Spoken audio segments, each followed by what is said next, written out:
partir de septiembre, las encuestas empezaron a destacar por encima de Enchaustegui a un recién venido. Suena conocido, ¿no? Ricardo Belmont Casinelli, dueño de una radio y de un pequeño canal de televisión en los que había conducido por varios años un programa muy popular de diálogos abiertos, Habla el Pueblo. Belmont no había hecho antes política ni parecía interesado en hacerla. Su nombre se asociaba más bien con los deportes que practicaba y promovía.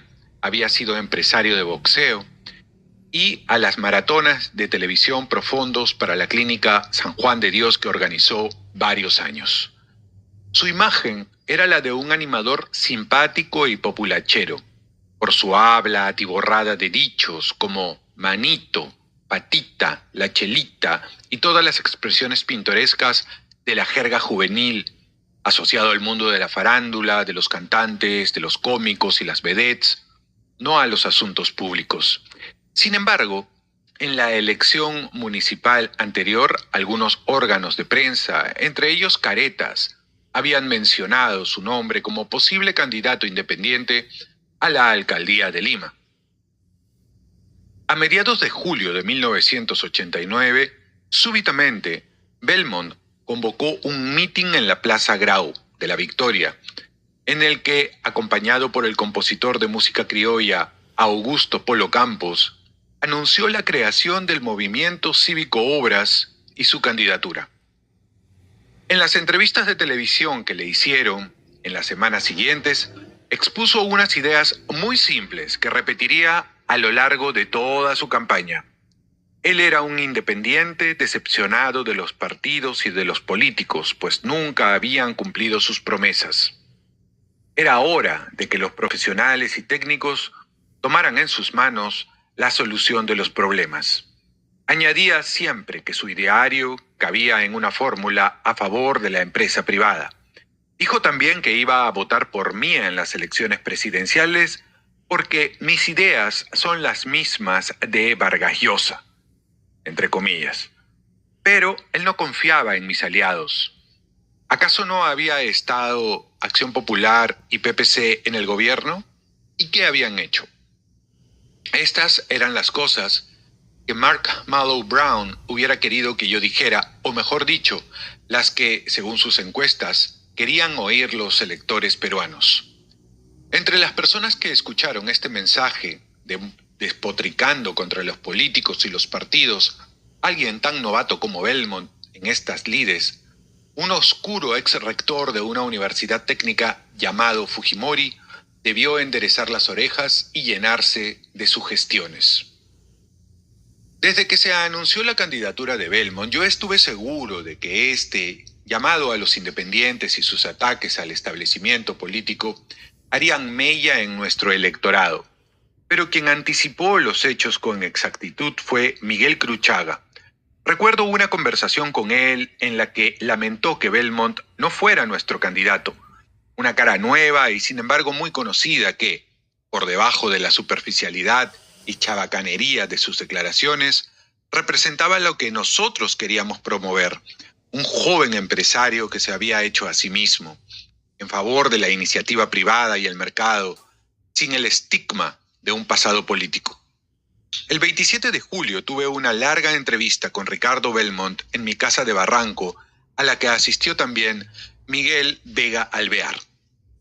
Por los acuerdos internos del frente, no pude proponerle lo que sin duda hubiera aceptado, ser nuestro candidato a la alcaldía, sino limitarme a hacerle ver el riesgo de que su candidatura, al dividir el voto independiente y democrático, terminase dándole una vez más la Municipalidad de Lima al APRA.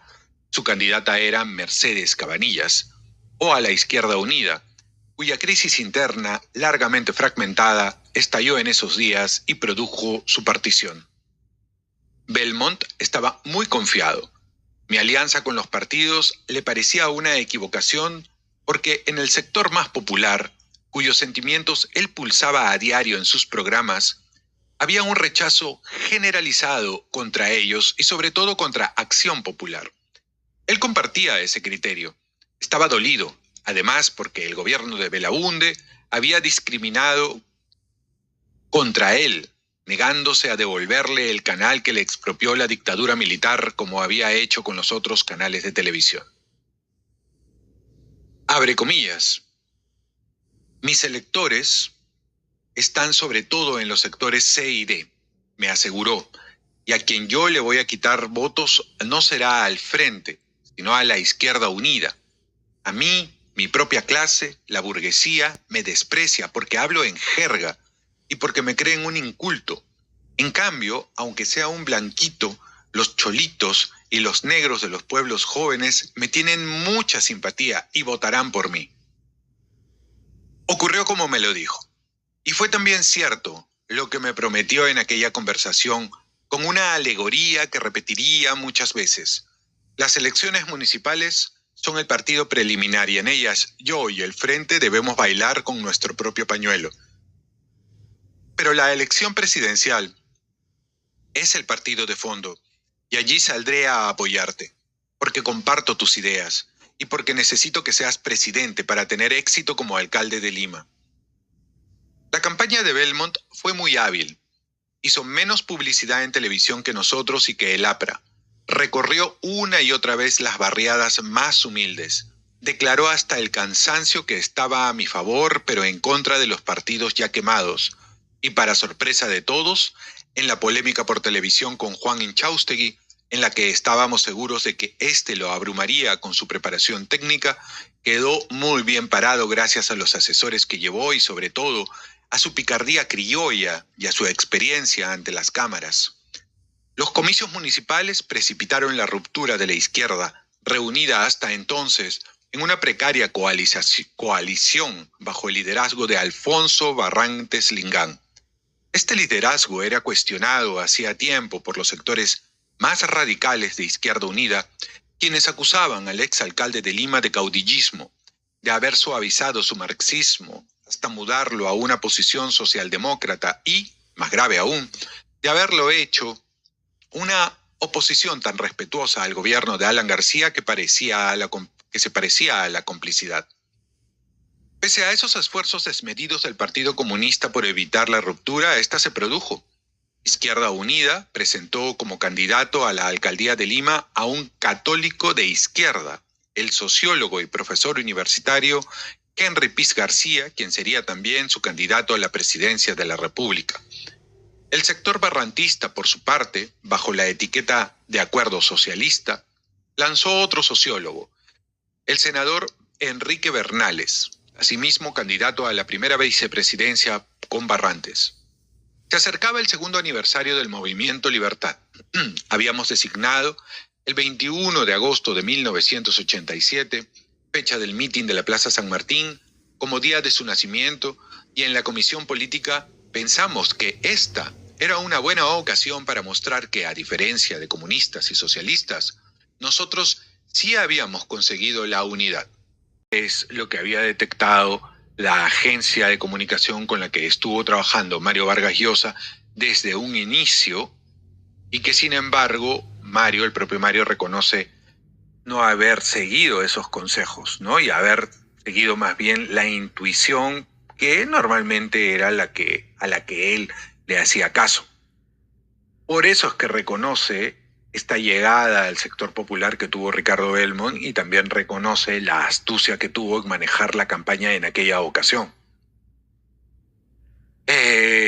Yo era consciente, dice Mario Vargas Llosa, de la necesidad de hacer algo para corregir esa imagen, pero pensaba siempre que la mejor manera sería presentándole al pueblo peruano mi programa de gobierno.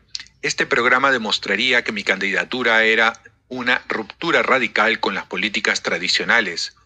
Estaba casi terminado y teníamos una ocasión muy próxima para darlo a conocer en la reunión del CADE, la Conferencia Anual de Ejecutivos. Y continúa, ¿no? Adelantándome a algo, quiero hacer notar que la victoria de Ricardo Belmont a la alcaldía de Lima refuta a quienes luego del 10 de junio interpretaron mi derrota en términos exclusivamente raciales.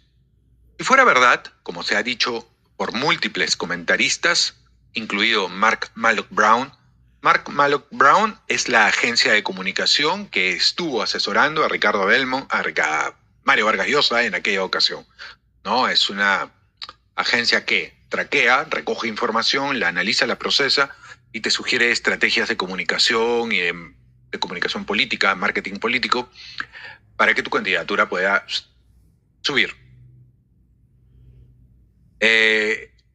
Que fue el odio al blanquito y una suerte de solidaridad racial lo que llevó a grandes sectores populares a votar por el chinito, pues percibían, tal como el ingeniero Fujimori se empeñó en insinuarlo en su campaña durante la segunda vuelta, que el amarillo estaba más cerca del indio, del cholo y del negro que del blanco, asociado tradicionalmente al privilegiado y al explotador.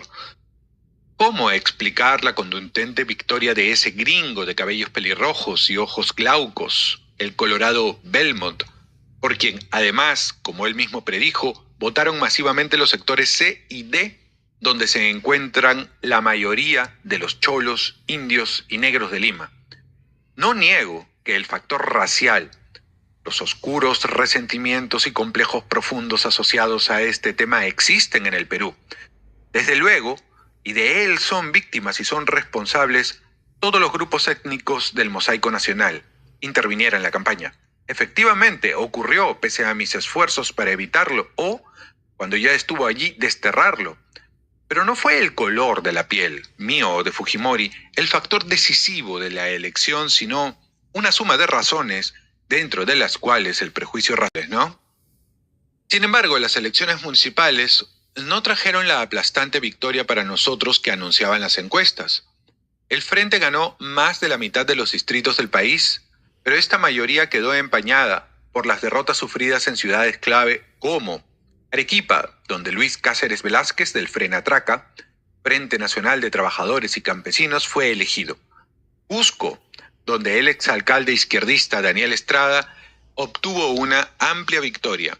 Tacna, donde Tito Chocano, exmiembro del Partido Popular Cristiano, tuvo la primera votación, y sobre todo Lima, donde Ricardo Belmont logró más del 45% contra el 27% de Inchaustegui. Apenas conocidos los resultados, en la noche misma de la votación, fuimos con Inchaustegui al Hotel Riviera, en la avenida Wilson, convertido en el cuartel general del movimiento Obras, a felicitar a Belmont. Y yo posé ante la batería de fotógrafos y camarógrafos que colmaban el local, en medio de Belmont y de Inchaustegui, alzando los brazos de ambos para sugerir subliminalmente que, de alguna manera, la victoria de este independiente era también la mía, y de que la derrota de Inchaustegui no me perjudicaba. Álvaro hizo lo que pudo para que esa imagen se difundiera en la prensa y en la televisión. En mis declaraciones hice lo imposible por destacar la arrolladora victoria del Frente Democrático, que había ganado 30 alcaldías distritales de la Gran Lima, contra 7 de Izquierda Unida, 2 de listas independientes, 1 del Acuerdo Socialista y ninguna del APRA.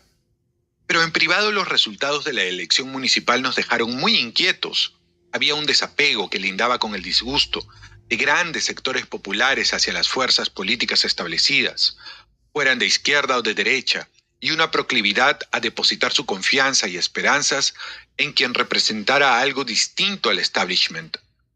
No de otra manera se explicaba la formidable votación de Belmont, alguien cuyo mérito principal, excluida su popularidad como animador de radio y televisión, parecía únicamente el no ser político, el venir de afuera de la política.